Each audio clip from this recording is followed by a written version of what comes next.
Así que ella pues tengo por aquí un chat. Vamos a ver qué nos dice.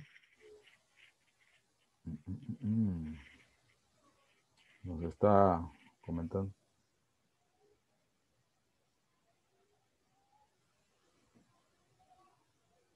¿Qué pasó, Juan Carlos? ¿Por qué está preocupado? Entonces, cuando hablamos de la personalidad de Karen Horney, algunos mencionan que ella, pues, sus postulados o su teoría, pues, tenía mucha relación con ella, ¿va? Con lo que ella le había acontecido. En primer lugar, pues, Karen Horney nació en Hamburgo, Alemania. Viene de una familia, pues, vamos a decir, clase media alta. Tenía una seguridad económica socialmente. Su padre era un capitán de marina y también, pues, era un hombre religioso y también, pues, un hombre, vamos a decir, muy, eh, ¿cómo se llama? Muy ortodoxo en sus postulados, a la raíz, pues, de sus conocimientos en cuanto a la religión. También, pues, él tenía un hermano, Benz, en el cual, pues, casi, pues, toda la atención iba hacia él, la admiración de su padre o de sus padres iba hacia a su hermano. También otra de las cuestiones que ella también escribe en su diario, pues ella se sintió atraída por su hermano y entonces cuando su hermano se dio cuenta, pues, de esa situación, él se le alejó. Entonces para Karen Horney, pues eso fue como algo que le afectó en su, en su vida. Entonces, esas eran como algunas situaciones que Karen Horney había pasado. Aunque el hecho también de vivir muy cerca o darse cuenta de las situaciones, por ejemplo, entre el padre y la madre, pues también le produjo mucha ansiedad, porque ellos tenían conflictos muy marcados, hasta el punto, pues, que la madre de Karen Horney muchas veces deseó que la madre es decir, el papá de Karen Horney, pues, falleciera. Y entonces eso, pues, a ella, pues, mucho le causó también conflicto. Aunque vamos a decir que Karen Horney la apoyó mucho su mamá en estas decisiones de poder estudiar. Así que a los 12 años de edad, el contacto con la amabilidad de un doctor la hizo desear volverse doctora. A tal punto, pues, que la señora de Nelson animó a su hija a estudiar medicina, en una época que era inusual que las mujeres ingresaran a esa profesión. Su papá, el padre de Karen Horney, pues no quería que ella estudiara medicina, pues porque era una carrera, pues, muy trabajada, vamos a decir, o envuelta solamente los hombres, ¿no? Entonces, pero ella rompió vamos a decir, ese paradigma, ¿no? Y ella estudió medicina. ¿Qué piensan ustedes de lo que estoy hablando en este momento? Me lo escriben por ahí. ¿Qué piensan ustedes de esa decisión de que Karen Horney estudiara medicina en una época, pues, donde el hombre, pues, estudiaba esa carrera en su mayoría? ¿Qué me dicen ustedes? Por favor, escríbanme allí en el chat, por favor. Primera pregunta que hago con referencia a esta teoría. Vamos a ver, jóvenes, por favor, escríbanmelo allí en el chat, por favor. Vamos quiero saber su opinión. ¿Qué piensan ustedes de eso? Jóvenes, ¿me están escuchando? A seguir, dice Yalitza. Muy bien. Muy bien, está bien. Vamos, por favor, sigan ahí contestando. Juan Carlos, contésteme, por favor. y ahí para que usted también pues se pueda, lo que no hizo la semana pasada, pues hoy lo podemos hacer. Así que Karen Horney estudió pues medicina a pesar de lo que su padre pues se oponía, y entonces eso fue para Karen Horney una, una tremenda situación. Otro detalle que Karen Horney mencionaba era el hecho de la postura. A ella se le denomina como una postura neopsicoanalista. Así que por el hecho pues, de que ella buscó demostrar que lo que eh, Sigmund Freud hablaba sobre eh, el interés de la mujer por el pene, o la envidia que tenía por el pene, o también por otros elementos, por ejemplo, de dominación. Entonces, ella no quería eso, sino que ella decía, miren, las mujeres no estamos deseando tener un pene, sino que lo que deseamos son los derechos que los hombres tienen, porque ella miraba en su familia pues que lo predominante eran ¿cómo se llama? Los hombres, ¿verdad? Eran admirados, pero en el caso de las mujeres no, hasta aún habían ciertas prohibiciones que no le permitían. Entonces Karen Horner pues dio eso. El hablar de esa manera le trajo grandes conflictos también porque muchas veces ¿cómo se llama? Los conocedores la hicieron a un lado, le trajo grandes problemas ese tipo de postura, ¿va? Entonces, imagínense pues todo ese ambiente en el cual Karen Horney pues vivía también ahí. Muchas gracias por esos comentarios que me están llegando, parte de la participación en clase que nosotros vamos a ir desarrollando. Así que Karen Horney pues nos presenta esta postura. Por otro lado también, Karen Horney también eh, tenía algún tipo de conflicto. En primer lugar, en la parte sentimental. Ella siempre estaba tenía una necesidad por siempre tener una figura masculina. Entonces, eso a ella la hacía, en primer lugar, idealizar al hombre. Esa es la primera cosa que pasaba, idealizar al hombre. En segundo lugar, venía la decepción. Entonces, y por último, ella se sentía como culpable y quería saber por qué la relación había fallado. Por otro lado, también ella mencionaba el hecho de que tenía que tener siempre una relación masculina, una relación con un hombre, pero, pero también con muchos hombres también. Entonces, cada uno de ellos satisfacía alguna necesidad. Pero siempre ella tenía como un ideal, ¿va? Por ejemplo, de un hombre caballeroso, un hombre firme, un hombre valiente, pero también con características, por ejemplo, de ser una bestia, ¿va? De ser muy brusco, ¿va? Entonces, cuando eso no se lograba, pues había una insatisfacción. Entonces, ella tenía ese tipo de situaciones, ¿va?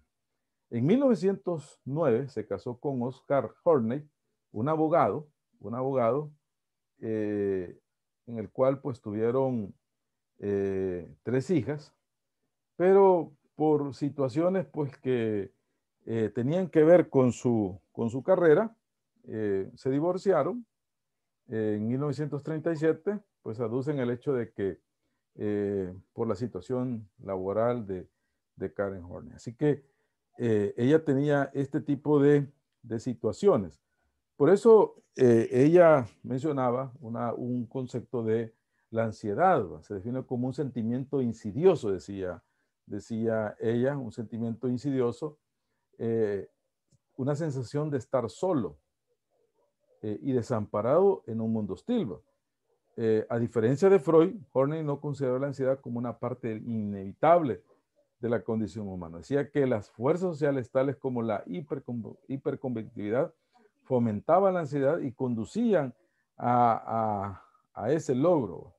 Por ejemplo, el hecho de muchas personas, por ejemplo, tienen, por ejemplo, si no tienen el celular de marca o no tienen, por ejemplo, eh, una serie de cosas, se sienten mal, ¿va? Entonces, muchas veces estamos compitiendo con ese tipo de situaciones. Y si no lo tenemos, pues producen en nosotros esa ansiedad. Entonces, Karen Horney, pues, mencionaba ese elemento también. Por otro lado, también una variedad de condiciones negativas en el ambiente pueden producir la falta de seguridad implicada en la ansiedad básica y la dominación, aislamiento, sobreprotección, hostilidad, indiferencia, conducta inconsciente, menosprecio, discordia paterna, falta de respeto y guía o la carencia de aliento y afecto, que ella pues había sufrido ese tipo de situaciones. Así que esa eran parte de lo que pues Karen Horney pues nos mencionaba. Estas son el resultado pues de las experiencias formativas que crean ansiedad básica. Las tendencias no solo son de naturaleza instintiva, sino muy dependientes de las experiencias formativas del individuo. Entonces, Horney bosquejó 10 necesidades o tendencias neuróticas y aquí están, por ejemplo, la necesidad exagerada de afecto y aprobación, a pesar de. Ahora, ella hablaba de algunos mecanismos de salida que el ser humano tenía. La primera era acercarse, que esa era como la parte que ella miraba, acercarse, buscar, ir. Por otro lado, era en contra, o sea, de choque. Y por último, alejarse. Eran tres salidas que ella consideraba. Acercarse, lo otro era ir de frente y lo otro era alejarse. Esas tres formas se manifiestan en estas 10 tendencias neuróticas. Por ejemplo, la necesidad exagerada de afecto y aprobación. ¿Cuántas personas? Todos queremos afecto, todos queremos que nos demuestren ese cariño, esa aprobación. Pero buscar eso, ese afecto y esa aprobación sobre cualquier cosa, esta puede ya ser un problema serio. Por ejemplo, tener relaciones sexuales con tal de que me digan que me aman. Para alguien podrá decir, sí qué bonito es eso, pero no es así, jóvenes, porque eso es desgastante. Entonces, al final, la persona se ilusiona y a la vez también se desilusiona por ese tipo de situaciones. Entonces, necesidad de afecto y aprobación. Por otro lado, necesidad de una pareja dominante. Karen Horney, como ya les comenté, ella no podía estar sola. Algunos lo hablaban que era una persona pues que tenía muchas parejas sexuales. Entonces, ella tenía una necesidad de una pareja dominante. Por un lado, si conocía a un hombre y ese hombre era muy dócil, muy débil, muy, sin poco control, entonces para ella podía, como decir, no la satisfacía. Por otro lado, ella buscaba parejas dominantes, parejas que las controlaran, que fueran duras, pero ella quería también un príncipe, cosa que era bien complicado en ese sentido. Entonces, al final, eso le traía una serie de frustraciones, un vacío. Llegar al punto de quererse quitar la vida por una de esos tipos de situaciones. Una necesidad exagerada de poder también, ¿no? Una necesidad de explotar a los demás. Esto tiene que ver en contra. Necesidad exagerada de poder. Necesidad de explotar a los demás. Necesidad exagerada también de, de reconocimiento. ¿Cuántas personas buscan ese reconocimiento? por ejemplo, personas que si no se les agradecen por alguna obra, se sienten mal, ¿va? Hay gente que ayuda, que hace algo por otros, pero no están esperando salir en los periódicos o en las redes sociales. Lo hacen de una manera anónima. Pero no, hay personas que buscan que se les reconozca, que los mencionen y todo eso. Y se enojan si no lo hacen. Una necesidad exagerada de admiración personal. ¿Cuántas personas hoy buscan esto a través de las redes sociales? Quizá mi comentario sea muy simplista, sea muy, ah, no sea quizás el más adecuado también, pero muchas veces hoy a través de las redes sociales, por ejemplo, la red TikTok, ¿va? O, o lo que también hoy conocemos también como Facebook. Las personas, por ejemplo, hacen cosas que se sale de lo ridículo, que se sale de lo normal, ¿va? Algunas veces hasta de lo grotesco, ¿va?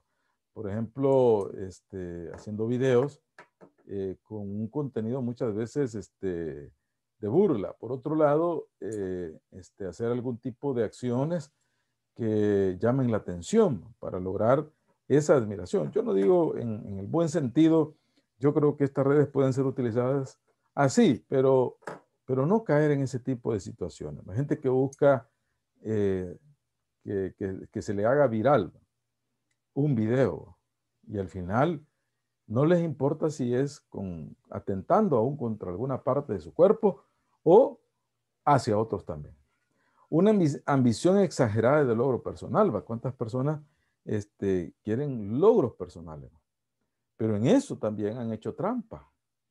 Han quitado adversarios, han hecho algún tipo de artimaña para lograr eso. Entonces ya las personas ya no logran eso. Por ejemplo, hay personas que, muchos jugadores de fútbol, por ejemplo, se inyectan alguna droga. Por ejemplo, Armstrong, este ciclista famoso, el campeón de, de esta competencia, el Turba.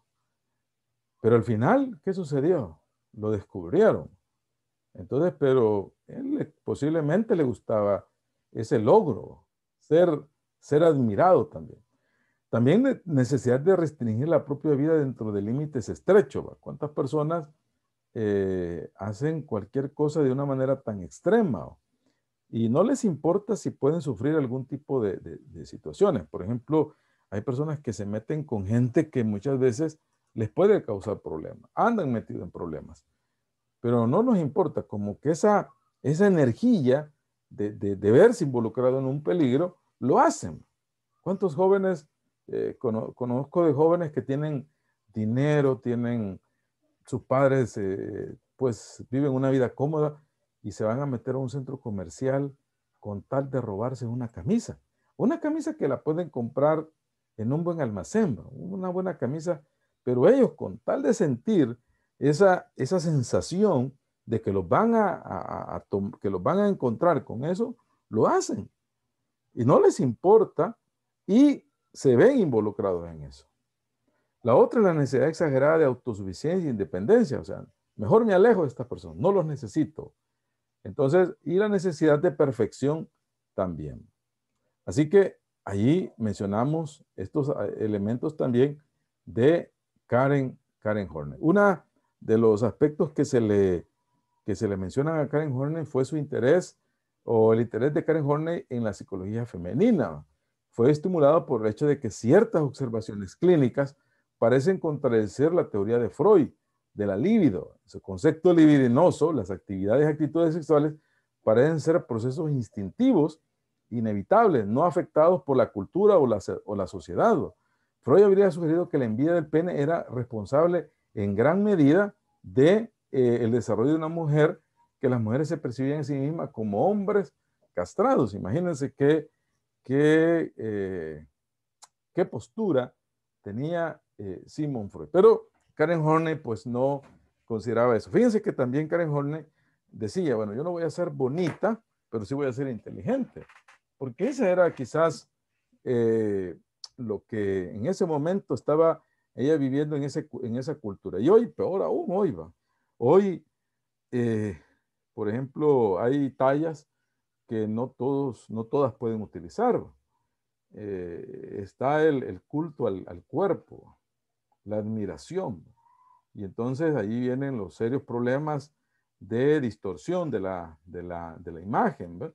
Y entonces, con tal de satisfacer algún grupo de personajes ahí. Así que Karen Horney pues enfatiza que muchos hombres y niños expresan celos por la capacidad de las mujeres de parir y criar hijos. Ella daba esa postura, un fenómeno que desde entonces ha sido observado con claridad en los ritos primitivos de la pubertad, al igual que ámbitos clínicos también. Así que Karen Horney nos lleva a esa parte de el psicoanálisis.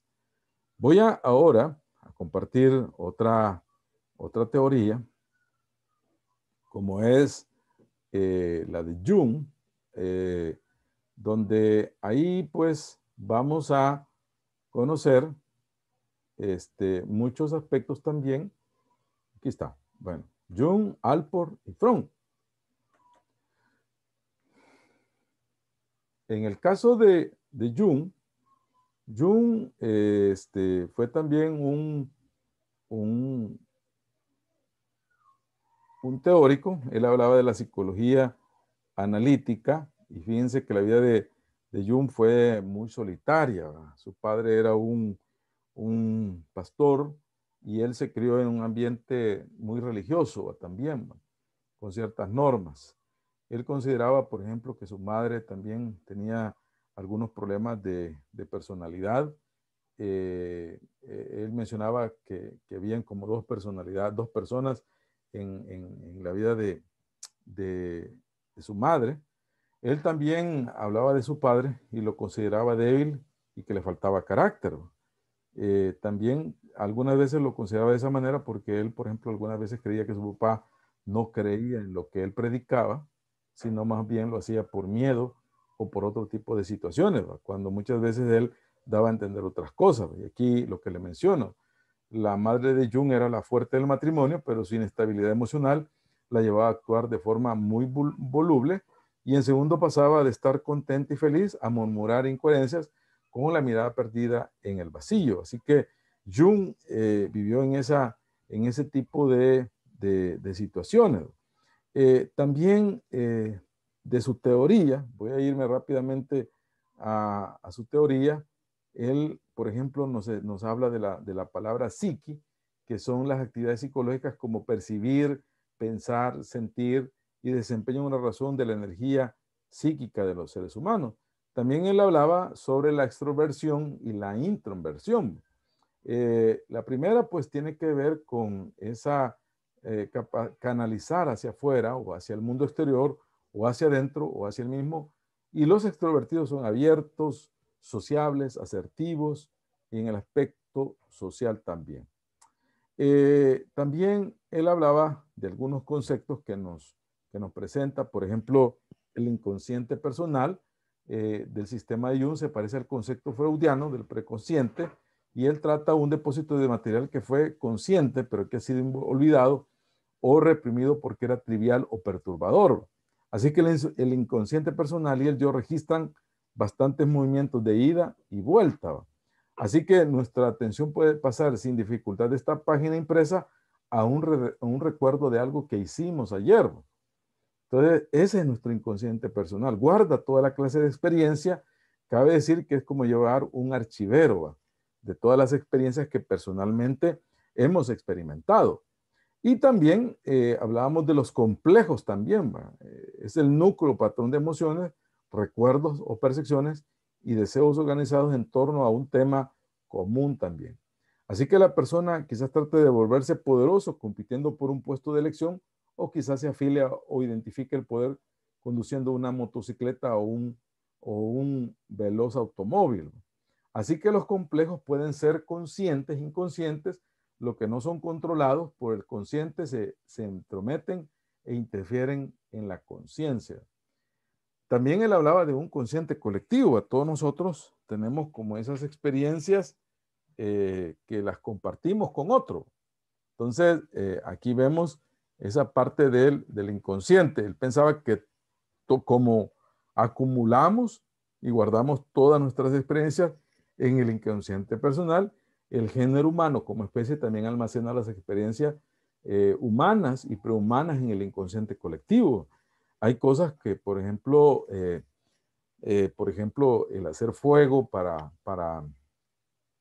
cocinar los alimentos, la manera en cómo vivimos, cómo nos organizamos, la manera en cómo pensamos, en alguna medida, decía él, son parte del inconsciente colectivo, cosas que en alguna medida las tenemos como unas predisposiciones y no sabemos por qué las hacemos, pero al final el ser humano las hace, las comparte también y las va transmitiendo de generación en generación. Así que ahí hablamos del inconsciente colectivo también.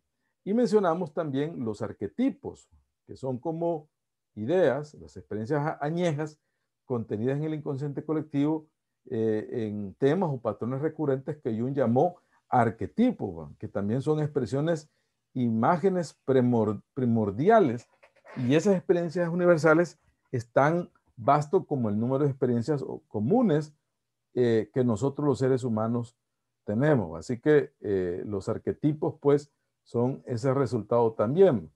Por ejemplo, eventos arquetipos como el nacimiento o la muerte, temas arquetipos como la creación o la venganza, figuras arquetipos como el viejo, el sabio, y otro elemento también, por ejemplo, este es un arquetipo, miren, la madre. Por ejemplo, decimos la madre tierra, o tenemos, por ejemplo, nos permiten detectar conductas imaginadas con relación a la maternidad. También, como lo miraban los ancestros, el padre también, que es una figura de autoridad que ofrece una guía sobre cómo vivir la vida basándose en su ejemplo. Entonces ahí tenemos algunos arquetipos que son como nuestra línea. Por ejemplo, la persona. La persona es otro arquetipo que es como lo que nosotros somos, lo bueno que somos. El arquetipo de la persona representa lo vertiente de nosotros mismos, que queremos compartir con los demás. Es algo bueno, es algo especial que nosotros los seres humanos pues manifestamos, es nuestra imagen pública, es lo que queremos en alguna medida demostrar con otros.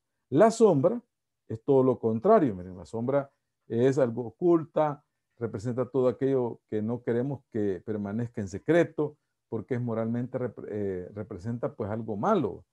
Es nuestro lado malo, nuestro lado oscuro, y que lo manifestamos de otras maneras también. ¿Va? Así que ahí vemos esa parte también.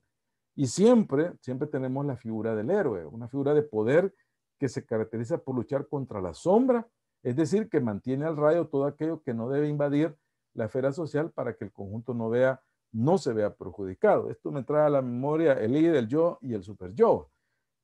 También esto es parte el sabio, también es el papel, revela al hombre inconsciente colectivo, de modo que el arquetipo que recibe el nombre de sabio arroja luz sobre la senda del héroe también. Así que ahí mencionamos varios aspectos ahí, por ejemplo, algunos arquetipos propuestos por Jung son el héroe, la madre, el niño, Dios, la muerte, el poder y el viejo sabio. Yo les pregunto a ustedes, y alguien de ustedes quisiera comentarlo. Por ejemplo, este fulano, este señor que se le conoce como el asesino serial de Chalchuapa. ¿Con qué lo asocian? Vamos a ver, jóvenes. ¿Con qué lo asocian?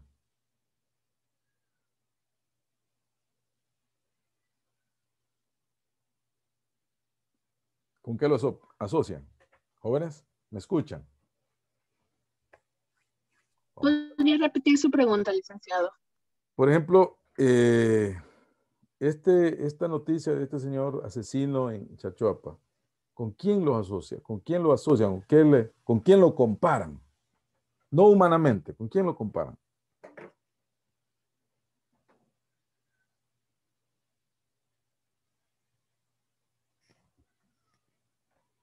Vamos a ver, ¿con quién lo comparan, jóvenes? Sí, sería una persona tal vez Eh, como Ted Bundy. ¿Como un Ted Bundy. Sí, o tembón? sea, si lo estuviéramos comparando a otro caso que yo quisiera. Ah, sí, sí, Un asesino serial. Correcto, muy bien, sí. Pero, Perdón, dígame. podría ser uno de los arquetipos del poder, porque primeramente, así como dijo el arquitecto, él pensaba que tenía tanto poder para realizar lo que hizo. Entonces, yo creería que iría relacionado con ese arquetipo. Muy bien, está bien. Pero también lo catalogan, como dicen, como el mismo diablo, dicen. Este es como el mismo Satanás, dicen. Y a todo ese tipo de gente lo asocia a eso, como la muerte también, muy bien. Pero como la muerte, dicha en el sentido de algo que no es, yo digo, bueno, la muerte es mala, pero estamos hablando de que este fulano, pues es el mismo mal, o como la sombra del mal, correcto, muy bien, lo que dice también la señorita Mónica. Pero por otro lado hay un héroe, también siempre en nuestra sociedad. ¿Quién es el héroe ahorita en nuestra sociedad o en nuestro mundo? ¿Quién cree que puede ser el héroe que nosotros los seres humanos, pues, o alguna parte lo considera como un héroe también? Entonces tenemos eso, los médicos. Bueno, está bien, podría ser un arquetipo también, ¿no? Como un psicópata que creía que podía hacer sus fechorías como le diera la gana. Muy bien, señorita Ana, muy bien. Podrían ser los que están como que sacando los cadáveres y darles como un descanso, muerte digna. He visto publicaciones así. Ah, bueno, también, va muy bien. Eso, gracias, señorita. También. Entonces, ahora, no solamente nos podemos concentrar en el asunto de Chalchuapa, pero, por ejemplo, siempre en la vida, eso no solo lo miramos en las películas, sino que en la vida de nosotros, ¿va? Por ejemplo, siempre hay un héroe que está siempre como defendiendo a los débiles, a los que están desprotegidos, ¿va? Entonces, tenemos eso. Por otro lado, conocemos de Dios, conocemos de la Madre, de Jesús. Eso, decía él, en una medida son arquetipos que nosotros los seres humanos, pues, también manifestamos también. Por ejemplo, nos pasa algo, Dios mío, decimos.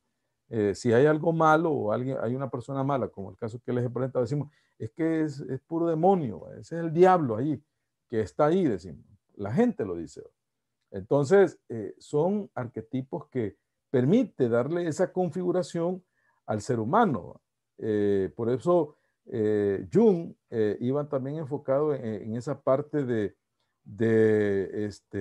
la antropología. Había cierto aspecto místico también, ¿va? Porque como él se había creado en ese ambiente, él cuestionaba varias preguntas, se hacía varias preguntas, ¿va?